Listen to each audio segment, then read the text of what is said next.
Hey everyone, this is E. Miller, and welcome back to another episode of Triple Threat Comics YouTube channel. Tonight, we have a very special guest, but again, all my guests are special, because all three of them are respected and they are special. They're very special individuals. But this one is, very special indeed. He's actually the co-host of Superhero Stuff You Should Know, so you might know him. He's an accomplished writer as well, and he's here to talk to us about his most newest and exciting project, a new comic book. So please welcome Ben Wan. Ben? Hey everyone, and thanks for the intro. Wow. Accomplished writer now. Well, you are a writer. You're not just a podcaster, you are a writer. Yes, thank you. Yeah. And so are you. Thank you. For those of you who haven't seen Superhero Stuff You Should Know, you should really watch it. It's fantastic. Yes. Well, thank you. Yeah. Yeah. So, Ben, go ahead. Like I have any new guests on the show, why don't you tell us a little bit about yourself? Sure. Well, like as Ian said, I'm the co-host of Superhero Stuff You Should Know, where we cover a lot of unmade scripts. And lately I've been doing a lot of interviews. But our prime stuff is nostalgia for superheroes, especially with, say the Tim Burton Batman movies or the Schumacher Batman movies or the Christopher Reeve Superman. And that's really where I got introduced to the world of comic books, is thanks to these comic book movies. I didn't necessarily grow up with a lot of comics right off the bat. My introduction were these movies. My first introduction to Batman was Batman '89. And then later on the animated series, of course. But it wasn't until like maybe I was approaching like middle school or so where I was like, you know what, I should probably check out these comics, considering that there's so many more comics about Batman than there are about movies of Batman. And I fell in love with it. I fell in love with the medium. I kind of hated the stigma against it, because I'm just like, you pick up something that is like any of the classic Frank Miller, Year One, Dark Knight Returns, and it was like, you're really going to tell me that's not some form of literature? Like it is, just as much of a character study into these, more adult characters, and not what people were remembering from, say, like the 50s or 60s, where things were a lot lighter. So I definitely have that appreciation for the medium that's always been there. And I've always wanted to write as well. I originally wanted to go into screenwriting, and obviously I still have plans to go into that. But just lately, with how things have been and with the ideas I've had, it's been sort of like, hey, Hollywood's not going to knock on your door. So the best way to do it is to create your own audience and to like create your own stuff. So I did a short story last year, and now with this comic book, all of these things were ideas that were originally meant for other mediums or other ideas. The Metaphorist short story was originally pitched as an audio drama set in another world.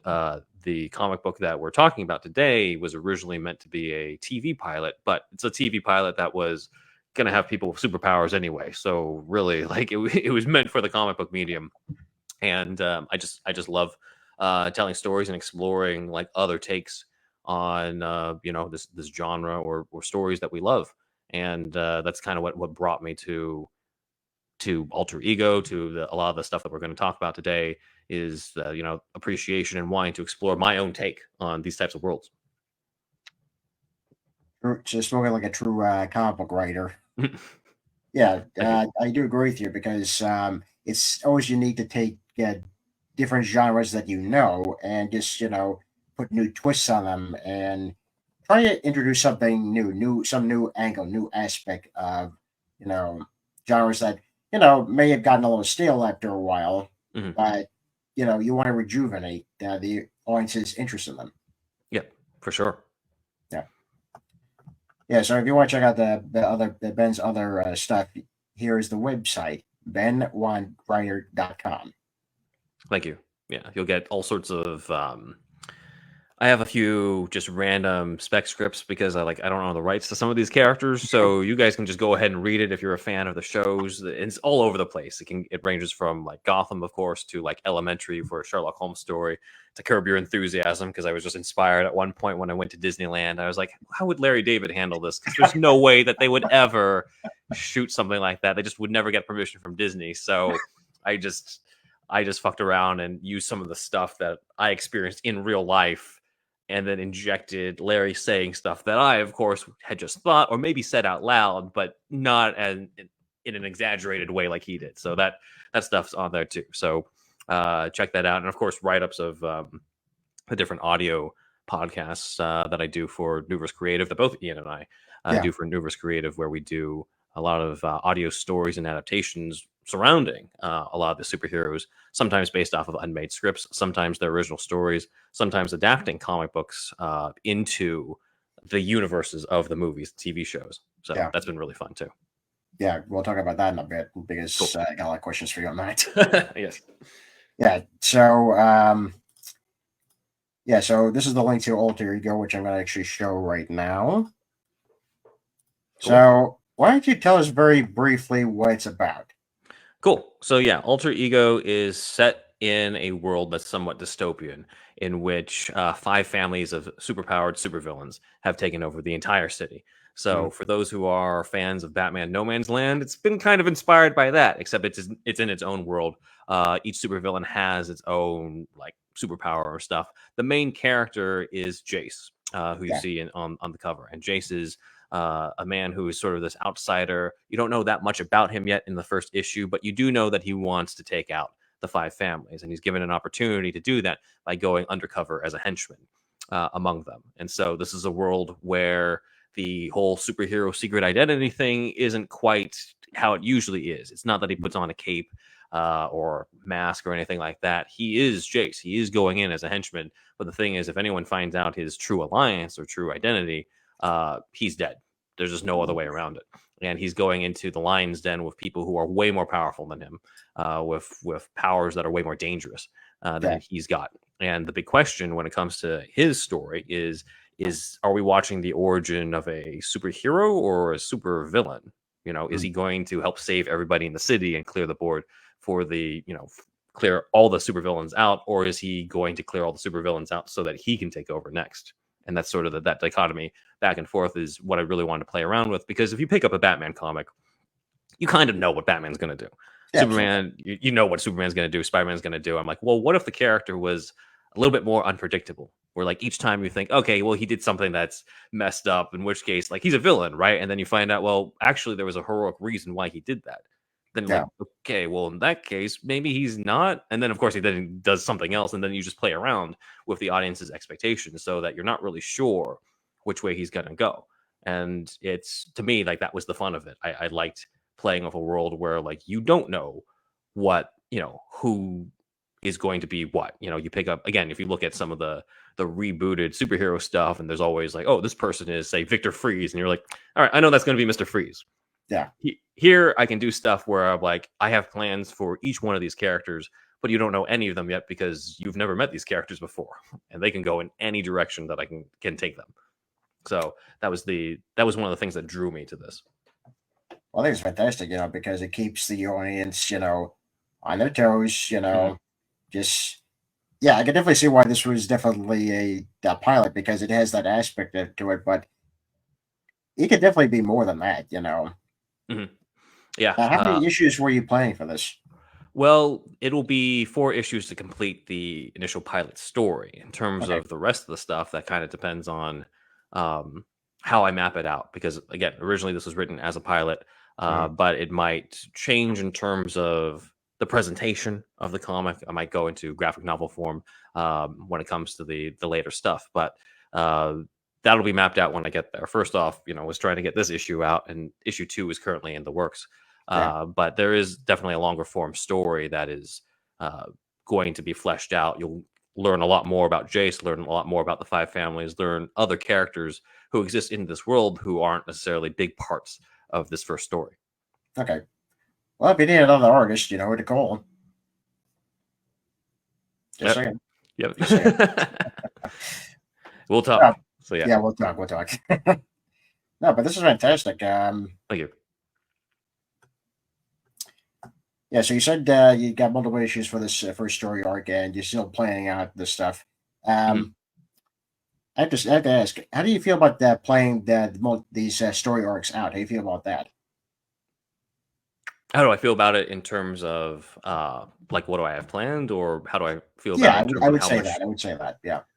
Yeah, I mean, I'm excited about what's to come. I think that the what's interesting is going to be playing with that hope and fear, but also I think fleshing out the supervillains. I think in the beginning, like you kind of have to establish these like these are really bad people, Yeah. and then as you get further and further, it's going to be a little bit more of like, okay, well, I don't know so much anymore. Like maybe this is actually ideal. Maybe the place should be like this. Mhm. Maybe the five families should be in charge of all this stuff because there are people who are considerably worse out there. Yeah. So that's kind of what I like playing around with it. I'm excited to get to go into what that could be, and there's definitely plans in terms of overall arcs for say Jace, and certain members of the five families and other characters who appear in this first issue. Yeah. Okay. So, like I said, it's on Amazon. You can buy Mhm. the Kindle or the physical copy, which is only $7. Yep, and that was interesting because of the fact that this is the first time that I've gone through self-publishing for a comic book. Mhm. So it is not easy. It is not something that's very quick either. Just keep FYI, but it is worth it at the end of the day. I think because of the fact that you can, hold a physical copy of your comic in your hand, and there's a great feeling that comes with that. Yeah, I can definitely speak from personal experience. Yeah, it Hmm. is. It is hardworking, especially I've told my viewers, especially those who are aspiring to be comic artists and writers, is going into the indie scene. It's going to be hard work. You have to be dedicated. Hmm. You have to find time to do that, and your regular job. But it's always worth it to hold that physical copy, in your hand, and Hmm. maybe just going to convention and signing it for somebody. Yeah, for sure. There's definitely been a sense of pride too when somebody like a friend of yours or a coworker is just like, "Hey, I picked up your comic. Do you sign it for me?" Like there's Yeah, always like that aspect. It's just like, okay, like you just don't have that experience when it's digital or on Kindle or just a PDF or something that you send to somebody. It's just different. absolutely. And especially where they're like, when's the next issue coming out? I just got excited. Yeah, you're just like, Yeah, that's exactly my point. It's like, oh God, no, I got an audience style. I can't do, I have to deliver. yeah, that's the big part of it. That what I was telling a few people I know that one of the major parts of there's writer's block, and then there's also the resistance that you feel when your cursor is just hovering over the publish button on Oh, Amazon, where you're just like, all right, because there's no going back once I click this. yeah, that was my first reaction when I sent this to the codename Hunter to the printers. I was like, okay, Hmm. did I make sure everything's good? Hmm. Because once I do this, there's no turning back. Yep. Yeah, for sure. Yeah, so there's a little fear in that, but you just go to it. Hmm. It's what do we have here? We have a guest. This is Alfie. Hello. Hi, Alfie. He's waving in his own way. He'll be hanging out with us for a little bit. That's all right. That's all right. Yep. We don't mind the company. Mhm. Yeah. So So please purchase Alter Ego issue 1 on Amazon. Yeah. So you were telling us about a short story that you wrote, which was Mhm. Shortcut to Happily Ever After. Mhm. So why don't you tell us a little bit about that without giving too much away? Right. So this was one that was, like I said, it was originally pitched as an audio drama. Originally pitched as an audio drama, actually for Doctor Who. So Doctor Who did Wow. a yeah. Each year they have something called the Big Finish, Paul Spragg Memorial Short Trips Opportunity. I'm butchering the name, but essentially, you have an opportunity to pitch a short audio that when they select it, they will have it available for Christmas and have it set in the world of Doctor Who. And I had an idea that I really loved that I thought would work, but obviously, you're one of thousands of submissions. You don't get picked. And Yeah. I was looking at this and I was like, this doesn't have to be a Doctor Who story because my main character isn't really anybody who's like the Doctor. There's a character who became, the original character that I put in there. was the Doctor originally. Uh, It was going to be the 12th Doctor with Peter Capaldi. okay. But then I was thinking through it. I'm like, well, the person to come in and try to fix stuff, that's not the main character. The main character is this guy. So Shortcut to Happily Ever After is about a man who has just gone through a breakup, and he discovers a time travel device. And because of his heartbreak, he doesn't like use it to do the standard time travel stuff. He just uses it where whenever he meets somebody new from now on, he jumps forward into the future to make sure that he has a future with that girl he likes. Mm, And 9 times out of 10, he finds like, oh, we eventually break up. Oh, we get married, but then we get divorced. Like he just keeps running into this, and he goes back in time and he cuts it all off before any heartbreak happens. And in his mind, that is where he's kind of being the hero, because it means that he's not wasting his time, he's not wasting her time, he's preventing all this heartbreak. He is basically somebody who's figured this all out. And the problem is that this time travel device does not belong to him, and what he's actually doing is messing up the entire timeline. And so a different character comes in, a character who is actually associated with the time travel device, and tells him, hey, you're messing up time. In order to fix it, you have to go back and actually date everybody you cut yourself off from. And it's through that journey that he discovers basically something else. He discovers what the whole point of dating actually is. wow. That's some heavy stuff there. And I like the twist that there, him jumping forward in time to see what the relationship would be like. He's like, okay, I had to exclude this woman out of my life. Hmm. And yeah, I could see how that would create ripples in the timeline. Hmm. Yeah. Because if you already know the end game, you're like, well, you never experienced the journey. Yeah, exactly. And that's sort of the overall idea. So it's called Shortcut to Happily Ever After because he thinks this is his shortcut, and Yeah, he's finding that actually isn't how it's supposed to work. And it's something where we might be tempted to have that in our everyday lives, especially with dating. But overall, it's really the fact that we have to go through these things. We have to go through the heartbreaks and the relationships that don't really work in order to fully appreciate the ones that do work out, as well as become the person we're supposed to be in order to yeah, be ready for the relationship that does work out. yeah, yeah. So they could definitely either buy a copy of this or you could listen to it because it's actually on YouTube. Hmm. Yeah, the Metaphorosis podcast, read off by Matt Gomez, who's like their narrator. He does a great job with it, and it's currently the highest viewed video on their channel. Now, doesn't that feel good for you? Doesn't that do your It heart does, yeah. good? It Because that's does, fantastic. yeah. That's fantastic news. Yeah, it is going to be reprinted in a bunch of other anthologies because there's an overall anthology for 2023 stories that Mm, this magazine Metaphorosis does. So they're doing a 2023 complete collection, as well as one for like debut authors. So this was my first published, short story. So yeah, it's going in there, and then there's another one that's on the way that is specifically about like emotional issues, mental health issues, and obviously this sort of counts because of like heartbreak and dating, and so it's going to be in that one. So people have other opportunities to pick up the story in the future that might have other stories that are a little closer in line to what they want, especially if they want other stories that are about like heartbreak or about emotional issues. They might be more interested in something like that. So be on the lookout for that, and I'll definitely update the website too when those are ready. that's fantastic. Oh, thank you. All right. So there's that. And of course, let's talk about some of the podcasts that you've done. Mhm. Yes. Obviously, Shortcut for Happily Ever After. Hmm. Doctor Who Run in Time. What was that one about? That was my first attempt at applying to that Doctor Who short trips opportunity. Mm, And it was one where I'm like, you know what?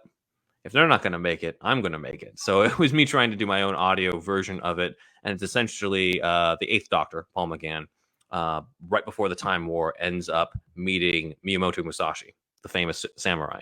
yeah. And it's like on the eve of not necessarily his most famous duel, but one of the duels that um, is like monumental in his life. And the Doctor realizes that he has to, just like he sort of has to get his mojo back in order to get into the time war, Musashi needs to get his back too in order to, win this duel and survive and become Miyamoto Musashi and write the Book of Five Rings. Yeah. So it was playing around with that. That was definitely a story too where I couldn't. The Doctor had a much bigger role in that one, so that was definitely one that I couldn't just turn into my own original story, and I wasn't really thinking that way at the time.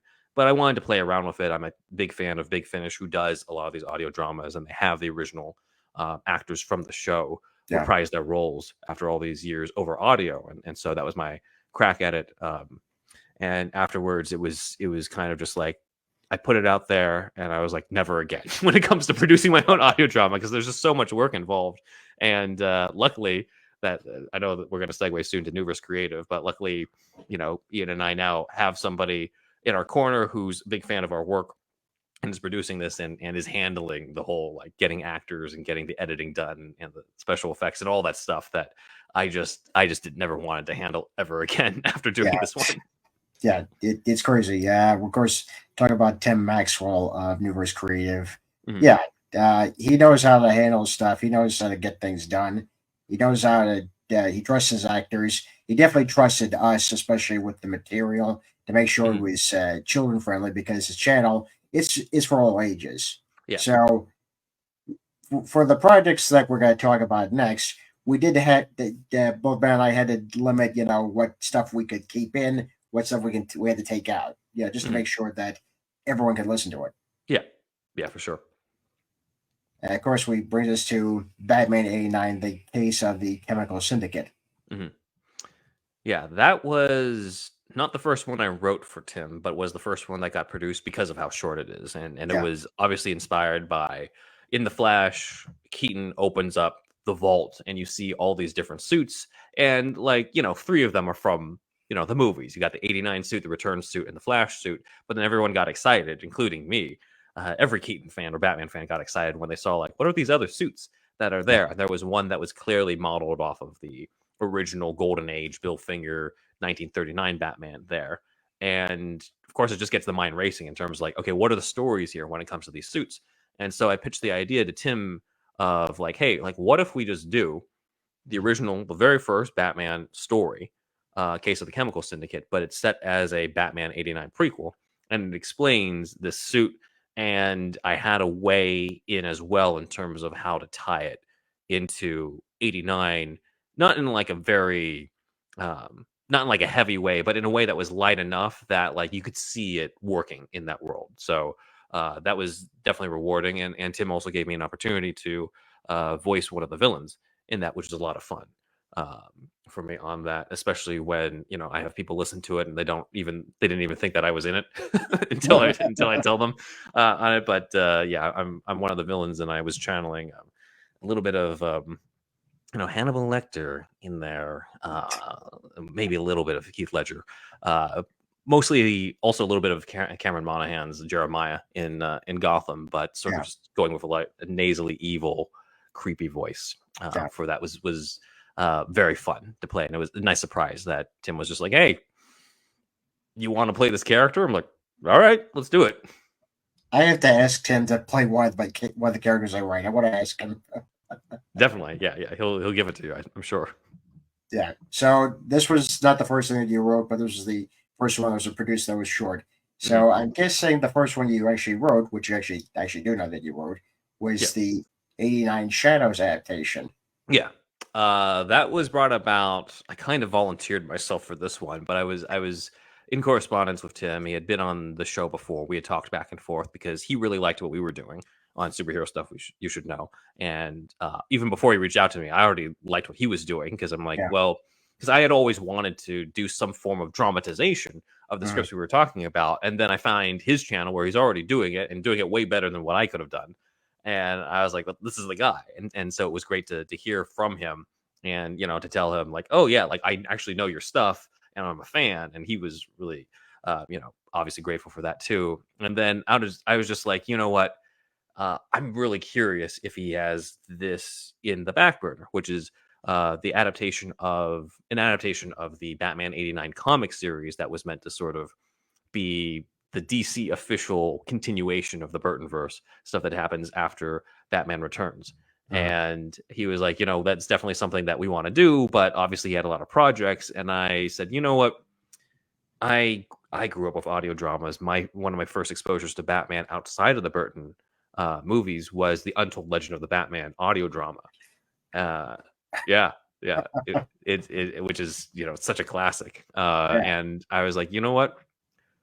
Why don't I take a crack at it and see what you think? And so I went through the comic, and for those who've like read the comic and listened to the audio, you'll notice that it's not quite a one-to-one adaptation to it. It's I take liberties, I combine certain scenes and certain moments because I really wanted it to be focused on Bruce and Harvey.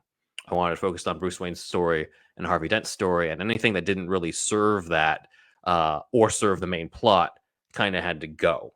Just because I was like, look, realistically, like Tim can only have so many actors and edit so much in there. This has to be as streamlined as possible because we're a fan production. We're not actually on Audible, like an Audible produced type of thing, like Batman Unburied and all the other official podcasts. So like this one kind of has to be as streamlined to make it easier for us to produce this.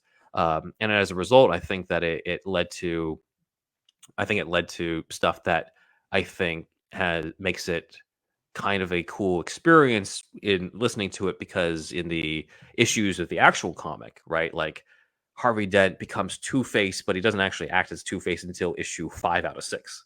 Yeah. Whereas in this audio, the way that I had to streamline it, I was like, you know what, he's probably going to become Two-Face halfway through, which then feels a lot more like you get a lot more of Two-Face. I got to adapt more of issues 5 and 6 while streamlining issues 1 through 4. And then, of course, I add in some of my own Easter eggs, because there's a lot of great visual Easter eggs that Joe Quinones does in the comic, but you can't do that over audio outside of just Yeah. describing stuff. So certain lines are referenced from the Burton movies, and there's definitely a bit that I added towards the end that I think sums up how I saw Bruce Wayne's arc in the comic. That is, it's a conversation between Batman and Catwoman. And that's all I'll say about it for anyone who hasn't checked that out. But there's Yeah. stuff where if you compare the comic to the audio, you'll be able to tell if you're following along the comic. Where I take some liberties, where Yes. I add in some of my own stuff. Well, I have to say, with I'm sorry, the stuff that you added, I think it helped the story, become better. The story was Thank you. already great. As I said, Sam was a terrific writer. Mhm. And the story was already great, but I think with those little additions, you made it a little bit better. Oh, thank you.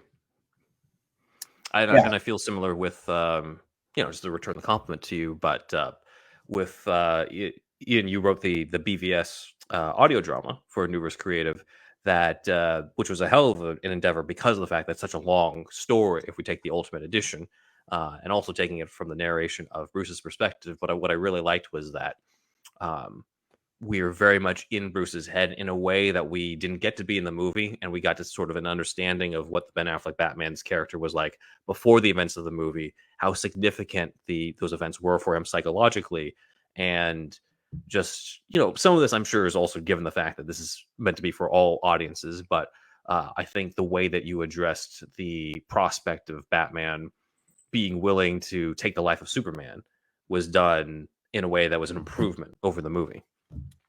Yeah. Well, Tim was actually messaged me and said, "Do you have ideas for any Batman shorts?"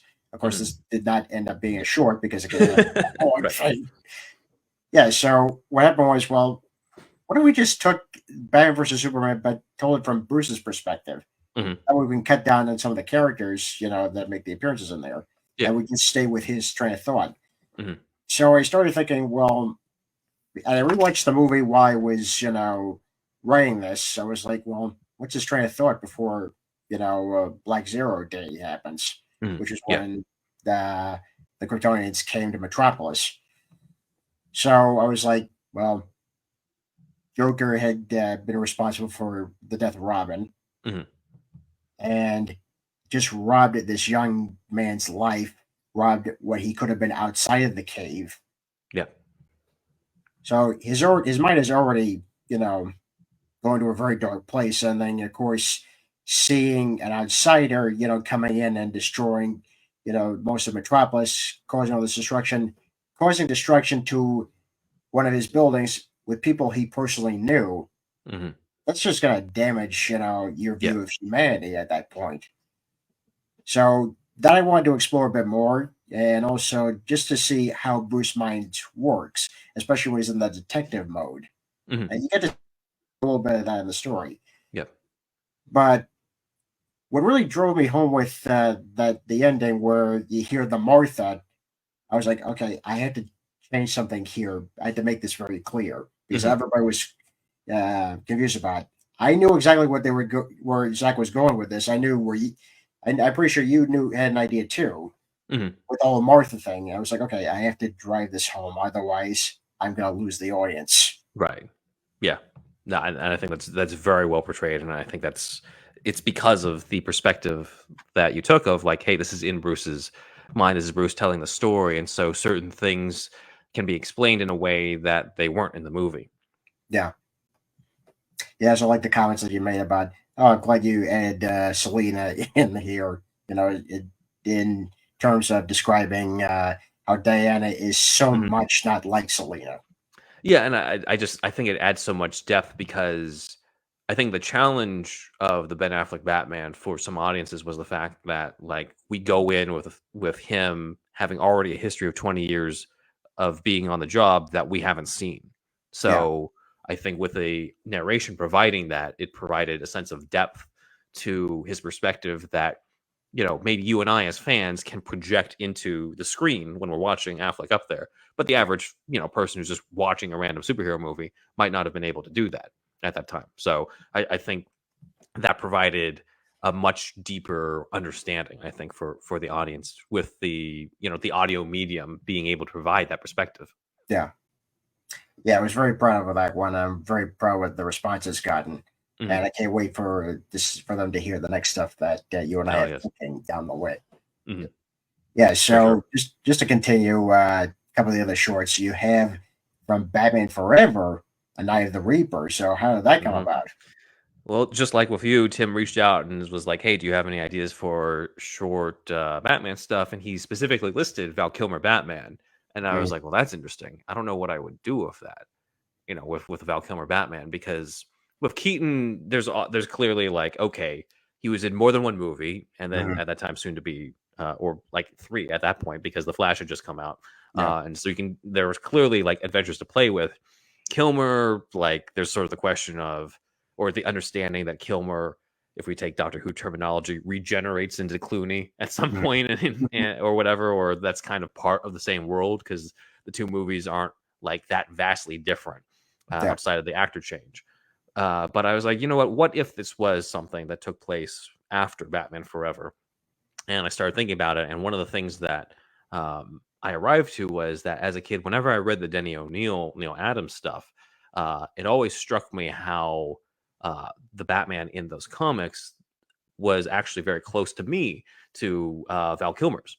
Not to Keaton's, but to Kilmer's because of how like verbose he is. Like Kilmer, you and I were talking offline about like switching from Batman to Batman. The mhm, difference is Keaton is very like he will say exactly what needs to be said, and then that's it. yeah, Kilmer is like melodramatic, this is between you and me, like that type of stuff. Let the girl go, Harvey. Like all those sorts of things. This the standard like superhero stuff. So yeah, whenever I read the Denny O'Neil stuff where Batman was more verbose, but like and still kind of even keeled, where like sometimes he might be a little lighter, but he was still very much like, okay, I'm the detective, I'm on the job type of thing. I'm like, okay, that fits Kilmer a lot. And I was looking through the stories, and Halloween was coming up at the time too. yeah, And I was looking at Night of the Reaper, and I thought, oh, this is actually really good because not only is Robin involved, because you would, for this to be a sequel to Batman Forever, Robin needs to be involved, got to be part of the story. yeah, Uh, but there's the theme of revenge that's in the original Night of the Reaper, classic story from Denny O'Neil and Neil Adams. And I was like, if there's any Batman that this fits, it's going to be the one who, even though he had one movie, was the one who was trying to pull Dick away from the darkness and talk about like, revenge is not the way, and all those sorts of aspects. And this is the best possible fit in terms of a comic from the canon transported to the movie universe. And so, and it's also, I think, probably will go down as the fastest turnaround from idea to script to being produced, because it literally was like, hey, Tim, I'm thinking we adapt Night of the Reaper. And then Night of the Reaper is not very long. It's just a one issue thing. So I wrote it in like maybe a day or two. And then Tim's like, great. And then like maybe like a day or two later, he's like, it's coming to YouTube. And I was like, what? So yeah, that was incredible. But it was one where it got the cogs moving in terms of like, hey, like what if, because there's this whole canon, there's 85 years as of this year of Batman stories. Some of them can work, as like the hidden adventures to each iteration. We don't have to necessarily just be beholden to the unmade scripts that were in those things, or trying to come up with original stories, if so many of these stories that already exist seem to fit that world. So that's how Night of the Reaper came about. And then I kind of started getting a crazy idea in my head of like, well, I like Big Finish audios for Doctor Who because they continue the unseen adventures of the different doctors. So what if Nuverse Creative was, the Big Finish for Batman, where they continue all the different versions? And of course, it means a lot of work, because what I'm committing to if I do that is I write every Batman in that case.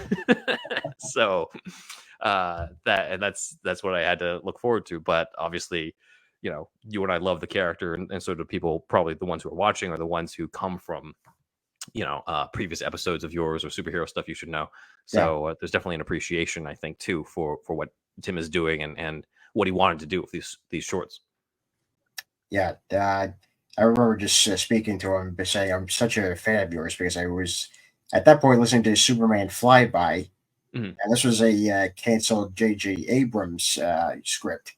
Yeah, and I read the script and I heard the audio. I was like, "This is fantastic." I mean, listen to the production value, the acting.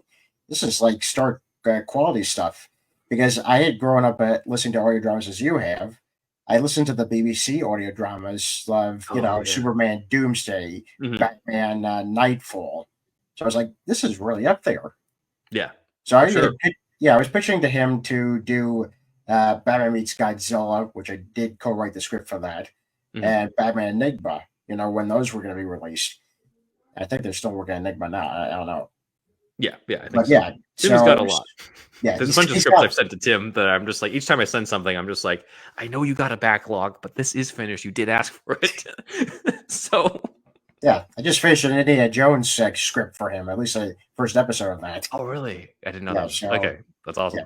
Yeah, but he's always busy, so I just can't wait to see what the guy has next. Oh yeah, same here. Yeah, and this was the last two, which was Vow from the Grave, and of course Dark Knight Fears. Of course, these are two vastly different. You went back to Keaton, but you also went to Christian Bale for Fears. Yeah, there's also did I put this in there?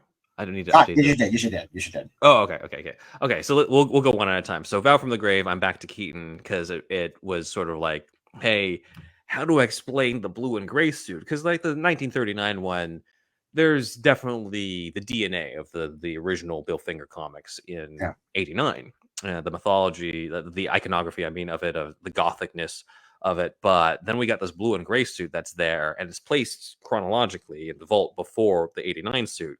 And so I was like, I don't know, I'm going to explain that necessarily. And then I was like, well, it is blue and gray, and it is probably something where I should adapt like something that's also from the 1970s to do that. But I really wanted to find something that would say, okay, let's make this not just an adventure where you just happen to have a blue and gray suit. There should be a point to it. And so when I was going through the O'Neill and Adams run, I found Vow from the Grave and I read it, and it struck me that part of the story is Batman faking his own death in order to strike fear into the criminal when he comes back. And I'm like, that's exactly the tactic that he uses. Not exactly, but like he uses that tactic in the beginning of '89. Yeah. And so that got the cogs turning in terms of like, hey, what if he wears the suit, goes through Vow from the Grave, but this is the origin story of that tactic and the origin story that leads him to be like, okay, you know what? I need to change the suit. This is just something I wore for like one night. Because you and I were talking beforehand about how like, technically Batman 89 is like month 1 or 2 at the latest of Yeah. his career, based off of the line, 8 sightings in just under a month. So these things, these suits wouldn't be ones that he used for very long. Mhm. And that kind of just brought it all together for me. I think the big challenge for this one was writing Keaton as the narrator, because of the fact that he's so like he's so quiet. Yeah. A lot of his performance is in the presence that he has. I mean, just look at what they did at the Oscars, right? Like, Yes. the Yes. look that he gave said so much, and he didn't have a single line. But I'm like, this is why Keaton is Keaton. This is why he has such popularity. But Yeah. this is audio. We can't do stuff off facial expressions. So I think the big challenge to me was writing the narration, especially right after writing the Kilmer one, where I was like, okay, like I originally wrote it just off the top of my head, and then I went through it. And I just cut down as much as I could, just to differentiate between the different Batman voices. Yeah. And so that was Val from the Grave, and now we have 2 other suits in the vault. And all I'm going to say is that one script has already been written Mhm. for the winged suit, and then the Arctic suit you're just going to have to see. Let's see. The Dark Knight Fears was basically okay. I'm going down the line basically of the Yeah. different Batman Yeah. at this point. And again, like around this time, Halloween is on its way. We got Night of the Reaper. Val from the Grave isn't quite a Halloween story, but it does have the macabre elements of like a circus in there, which is how I kind of did a little bit of a Red Triangle Circus connection to the circus members in there. Yeah. But Fears came about because I was like, okay, what's a good story for Christian Bale's Batman, especially because a majority of the stories that we would do, if we were to stick to the continuity of the original movies, have to take place between Begins and Dark Knight. Yeah. And I, and that's the main period of time I would be interested in exploring anyway, because I just love, in line 2005 through 2008. My mind was just racing in terms of like, oh, the Narrows is lost, and how are they going to get the city back, and what are they going to do? And they didn't quite pick up on that in the beginning of Dark Knight, but I was like, we could do that. We could see like all the different things that happened in the attempts to like bring the Narrows back. And Fears is probably actually my favorite of the Loeb and Sale stories overall, because of not necessarily the Scarecrow stuff, but because of the character dilemma that Bruce has in this. This is a Bruce that is early in his career and is very tempted to just have an ordinary life with this woman that he's fallen in love with. Yeah. And that felt very true to the Christian Bale version, um, especially if this period of time, Rachel's just kind of walked out on him at the end of Begins and has moved on to Harvey Dent. He probably was exploring other options during that time. So it seemed like it was a safe bet to do it. And it was just really cool to hear in all of these, right? They're all voiced by the same actor, Brett Solferino, and he's just Yeah. fantastic in switching. And so just to hear what sounds like Christian Bale in one, and what's here, what sounds like Keaton in another, and hear what sounds like Kilmer another one, it's just like, yeah, I'm writing all the Batman right now. So that was a great experience, I think, for Halloween, especially because it got me in the mood. And obviously, when it was released around Halloween, I had to just listen to that first thing once it came out. Oh yeah. Yeah, I did the same thing, and I do agree with you.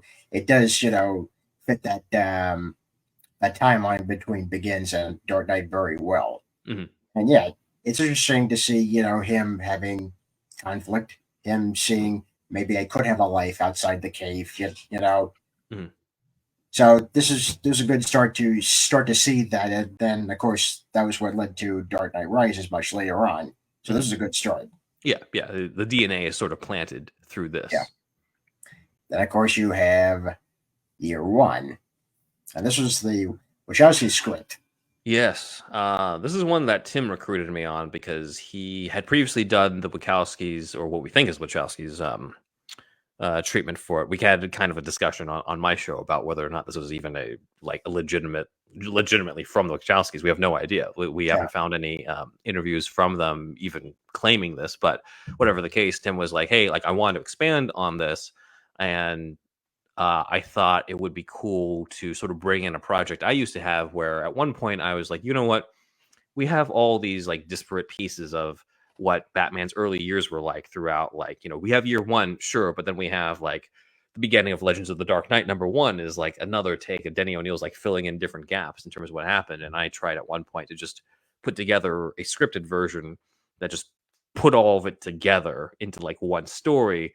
And I just kind of dropped it because it wasn't really me doing much with it other than just transcribing, from thing to thing.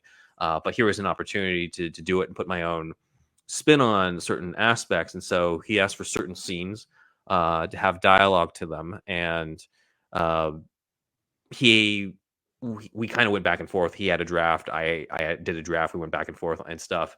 And I think one of my favorite aspects of this one was the fact that, hey, this is year one of a Batman who isn't tied to a certain continuity, so we can mess around a little bit with some continuity stuff. And the thing that I really thought was cool for us to add was the idea that, or the implication that Gordon knows that Bruce is Batman in this, that he's caught on to it, but is like giving him the respect not to like breach that barrier. And so like I put in lines from Gordon and Bruce where they're like kind of addressing each other as if one knows or one thinks the other one knows, and just playing around with that game, because we just didn't get any of that in any of the other interpretations, at least not yet. Who knows what they have in mind with the Pattinson one in the future, but as of now, right, that's not something that we've ever seen. So I thought that would be something to add to it, because it's we have a whole blank slate on outside of what's in this treatment. So that was really fun. And Tim asked me to do a voice in that one, which is also Detective Flass, which was it was like a mix of, to me, it's like a mix of Lieutenant Eckhart and Colin Farrell's Penguin, where it's a very small part in it, but he's just a little bit of the hey, don't get creative type of voice as Flass. And I had previously done the role for him in something that hasn't been released yet, but there is I can talk about it because he did put the trailer out for it. But this is not the only year one project that I worked on for Tim. It's been announced. We have the trailer out for it. I don't know when it's going to come out, but we did an audio adaptation of the Darren Aronofsky, Frank Miller year one script, which was a challenge because it's supposed to be family friendly, and this is a script that has R-rated violence, red light district, drugs, like every possible thing in it. And Tim was like, I've been asked to do this. I don't know how I'm going to pull it off. And I was like, the funny thing is that I've always thought that like that world is very similar to the Matt Reeves world, but the script itself doesn't quite work as a prequel, because you've got Catwoman playing a big role in it. And like, what do you do? Just pretend that they never, like, they forgot that they met by the time we get to the Batman. So it was kind of like solving two different problems at once. We're just like, hey, what if it's an audio drama that's a little shorter, and I just take out anything that doesn't fit continuity and leave in the stuff that is like still family friendly, but dark enough that it fits that world. And so that's on its way. I'm really excited about that one. It has some of it might be one of my favorite projects, because of how much I like that script and some of the arc that I kind of added to it to make it fit a little bit more into that world. So that's on its way. And then I definitely need to update the website, because I did not add in White Christmas into this list. That's a failing on my part. I think I have a separate page for White Christmas. Maybe it's at the very bottom. The link might be at the very bottom of it.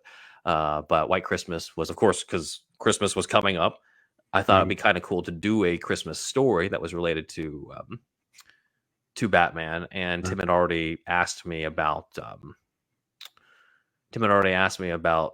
stories set in the animated series universe, which was like, okay, that is another tall order, because now we're dealing with the gold standard of Kevin Conroy. Luckily, I was not asked to do Conroy, because I'm just like, I'm not like, that's a tall order. That's a tough act to follow. Kevin, I had to say Kevin is definitely the ideal Batman that we hear when we read the Batman comics. Of course. Mm-hmm. So that's a tall order. And it's also tough to find stuff, that could fit his Batman. But what was interesting about the anime series was they did take stuff from Neil Adams, Dennis O'Neill's runs, or some of the classic ones from the 50s and 60s. I just modernized it, made it a bit darker. So I could help you with that, figure stuff out. Oh yeah, yeah. Well, there's also, with White Christmas, that was a comic that just wasn't adapted. Um, because they had the holiday special and they adapted most of it into the Holiday Nights Yeah. episode, but they didn't adapt the Mr. Freeze one because it didn't fit continuity.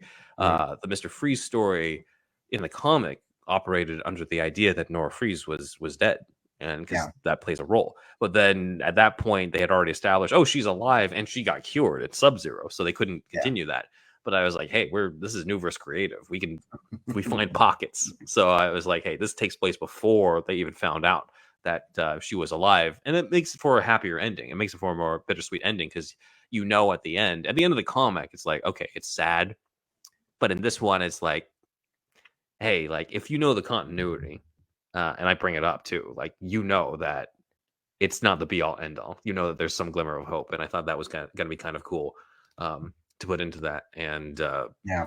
yeah, I mean, it's another it's another one in the books in terms of the different Batman, and there are others in the works for the other Batman who we haven't talked about yet. Yeah. That I've definitely written, but we're Tim's a very busy man, as we talked about, Oh, yeah. so it's on its way. Yeah. Anything that he does that's not really our stuff, we're still looking forward to because we're just fans ourselves. Oh yeah, yeah, for sure, for sure. If anything, I might enjoy it more when it's not mine because I'm not thinking about like, okay, like why did I say that word so many times in the script? I should have taken that part out. you know? You do that too, yes. Yes. I was like, okay, why did I phrase it like this? And some of them, it's like you can only blame the original source material so much. Yeah. It's still. I've joked with a friend because we were listening to Shadows, and Mhm. it's still in the comic, so maybe it's more of a Sam Hamm thing. But I was just like, take a shot whenever Barbara says I'm a cop, because when I was listening to it, I was like, oh, yeah, that does get a little. She does say that a lot, doesn't she? Again, it's in the comic, so I can't come. But I should have caught that, I think, putting it in. Well, if you made a game out of it, that's fine. Yeah.